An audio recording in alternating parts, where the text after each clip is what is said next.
எல்லாருக்கும் வணக்கம் and welcome back to my YouTube channel. This is Flomi here.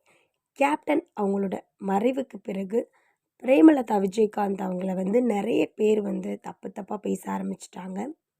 முக்கியமாக captain அவங்களோட இறுதி சடங்கு முடிஞ்சதும் எப்படி ஒரு பெண்ணால் இவ்வளோ ஒரு வீரத்தோடு பேச முடியும் அப்படின்ற மாதிரியும், பிரேமலதா விஜயகாந்த் பணத்தாசை பிடிச்சவங்க அப்படின்றது மாதிரியும், விஜயகாந்த் அவங்களோட நட்பு வட்டாரங்கள் குறுகி போனதுக்கு காரணமே பிரேமலதா தான் அப்படின்ற மாதிரி நிறைய குற்றச்சாட்டுகள் அவங்க மேலே நிறைய மூத்த பத்திரிகையாளர்கள் அடுக்கிக்கிட்டே போயிட்டுருக்காங்க. ஆனால் பிரேமலதா பற்றி விஜயகாந்த் என்ன சொல்கிறாரு அப்படின்றத பார்க்கலாம். கிராமத்திலேருந்து வந்தவங்க, நான் ஒரு நடிகன். இந்த நடிகனாக இருக்கிற மனைவி நினைக்கும் போது அவங்க என்ன வேணுமாலும் ஆட்டம் போட்டிருக்கலாம். அதெல்லாம் ஆட்டம் போடலை. எனக்கு என்ன தேவையோ அதை அவங்க செய்வாங்க. நான் என்ன சொல்கிறேனோ அதை செய்வாங்க. நான் தமிழ்நாடு பூரா தேர்தல் பணிக்கு சுட்டுருக்கும் போது ஏன் தொகுதிக்கு போக முடியலங்கும்போது நீ போயிட்டு வா அப்படின்னு சொன்னேன். அப்போ அவங்க கேட்டாங்க, ஏங்க நான் எப்படிங்க போக முடியும், எனக்கு என்னங்க அரசியலை பற்றி தெரியும், நீ போ ஒவ்வொரு இடத்துலையும் பேச, எனக்கு என்ன அரசியலை பற்றி தெரியும். ஆனால் நான் எப்படி போய் ஒவ்வொரு இடமா பேசத்தான் என்னென்ன மாற்றங்கள் வரும் நான் பேசிக்கிட்டே வரேன். அதே மாதிரி நீயும் போ. அப்போ நீ ஒரு 2 மூணு நார்மலாக பேச மக்கள்கிட்ட இருந்து வரதை நீ எடுத்து பேசி, டெய்லி செய்தி பேப்பரில் வர நியூஸ் எடுத்து பேசும்போது தைரியமாக பேச ஆரம்பிச்சது. அப்புறம் ஒரு பெண்ணை அரசியலுக்குள்ளே அனுப்பி நீ போன்னு சொல்லிக்கிட்டு இருக்கங்க ரொம்ப கஷ்டமான ஒரு காரியம் சார். இன்னைக்கு வரைக்கும் பார்த்தீங்கன்னா அது தனக்குன்னு எடுக்காது. இப்போ இந்த தலையாணியில் தான் பிள்ளையை தேவைப்பட உடனே தலையாணி வாங்கி போட்டு அதை ஒரு என்னை பொறுத்த மட்டும் சார், அது எப்படி சொல்கிறதுனா, நீங்கள் ஒரு சுருக்கமாக சொன்னால் எல்லோரும் கணவனே கண் கண்ட தெய்வம்பாங்க. என்னை பொறுத்த மட்டும் மனைவியே கண் கண்ட தெய்வம் தான் நான் சொல்லுவேன் சார். அதுதான் சார் உண்மை சார். ஏனென்றால் பல வகையில் எனக்கு சந்தர்ப்ப சூழத்தில் எல்லாத்துலையும் கை கொடுத்துருக்காங்க சார். அவங்க எனக்கு எவ்வளோ இழப்புகள் வரும்போது கூட, நஷ்டங்கள் தொழில் ரீதியாகவும் மற்ற ரீதியாக வரும்போது கூட கவலைப்படலை. இவ்வளோ ஏன் சார், இது பார்த்து கட்டினது தான் சார் கல்யாண மண்டபம். நாங்கள் அரசியலுக்கு வரும்போது நான் சொன்னேன், கல்யாண மண்டபம், கல்லூரி இதெல்லாம் பாதிக்கப்படும். நம்மளுடைய வருமானம் எது எல்லாத்தையுமே நான் சொல்லி வருமான வரித்துறை கொண்டு வருவாங்க. பரவாயில்லைங்க பார்த்துப்போம். ஏன் அந்த எண்ணம் இருந்துச்சு, அவங்க ஏற்கனவே கிராமத்துலேருந்து வந்ததுனால அவங்களுக்கு அந்த ஒரு எண்ணம். அது பார்த்து அந்த கட்டின கல்யாண மண்டபம் இன்னைக்கு இடிச்சாங்க. ஆனால் அரசாங்கம் கொடுத்து 8 கோடி ரூபா, அதோட வேல்யூ 70 கோடி ரூபா சார். நான் 60 கோடி இழந்துதான் இருக்கேன். அப்போ நான் சாதாரண மனுஷன் இருந்தால் கூட பொது சொத்து போகட்டும் நான் முதலே சொல்லிட்டேன். டிஆர் பாலு ஏன்னு கேட்டதுனால தான் நாங்கள் திரும்ப கேட்டோம். மாற்று பிளான் கொடுங்கனால தான் இவ்வளோ பிரச்சனையாச்சு.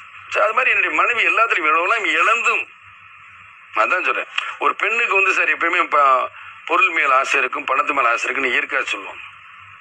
எல்லாம் இருந்து எங்கள் மனைவி இழந்து கேப்டன் விஜயகாந்த் அவங்க பிரேமலதா அவங்கள எந்த இடத்துல வச்சுருக்காங்க அப்படின்னு நம்மளுக்கு தெரிஞ்சிருச்சு. ஸோ இப்போது விஜயகாந்த் இறந்ததுக்கப்புறம் பிரேமலதாவை பற்றி ஒவ்வொருத்தவங்களும் ஒவ்வொரு விதமான குற்றச்சாட்டு வச்சிட்ருக்காங்க. விஜயகாந்த் அவங்களோட உடல்நலம் மோசமானதுக்கு காரணமே பிரேமலதா தான், அவரோட அரசியல் வாழ்க்கை சறுக்குனதுக்கு காரணமே பிரேமலதா தான் அப்படின்னு பல்வேறு விதமான குற்றச்சாட்டுகளை வச்சுட்டே இருக்காங்க. கங்கை அமரன் ஒரு படி மேலே போய் என்ன சொல்லியிருக்காருன்னா, ஏன் கேப்டன் அவங்களுக்கு நடக்க முடியாமல் போச்சு, ஏன் கேப்டன் அவங்களால பேச முடியாமல் போச்சு, இதுக்கெல்லாம் யார் காரணம்? ஒருவேளை பிரேமலதா கொடுத்த உணவு முறையாக இருக்குமோ? சரி, சிங்கப்பூர் போயிருக்காங்க, அமெரிக்கா போயிருக்காங்க, மலேசியா போயிருக்காங்க, இங்கே எங்கேயுமே அவருக்கு சரியான ட்ரீட்மெண்ட் கொடுக்கப்படலையா? இல்லை இது ஏதாவது ஒரு செய்வினையாக இருக்குமா?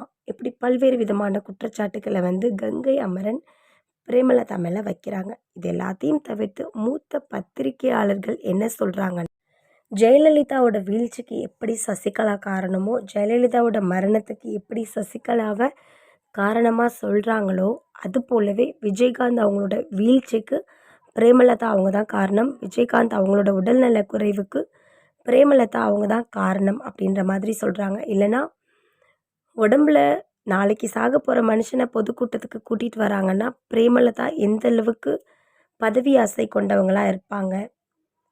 சின்ன பிள்ளையிலேருந்து கூடவே இருந்த ராவுத்தர் அப்படின்ற அவரோட ஃப்ரெண்டை பிரித்த பிரேமலதா எந்த அளவுக்கு மோசமான பண ஆசை பிடிச்சவங்களாக இருப்பாங்க அப்படின்ற மாதிரியான விஷயங்கள் எல்லாம் மூத்த பத்திரிகையாளர்கள் திரும்ப திரும்ப ஷேர் பண்ணிக்கிட்டு இருக்காங்க, திரும்ப சொல்லிகிட்டு இருக்காங்க.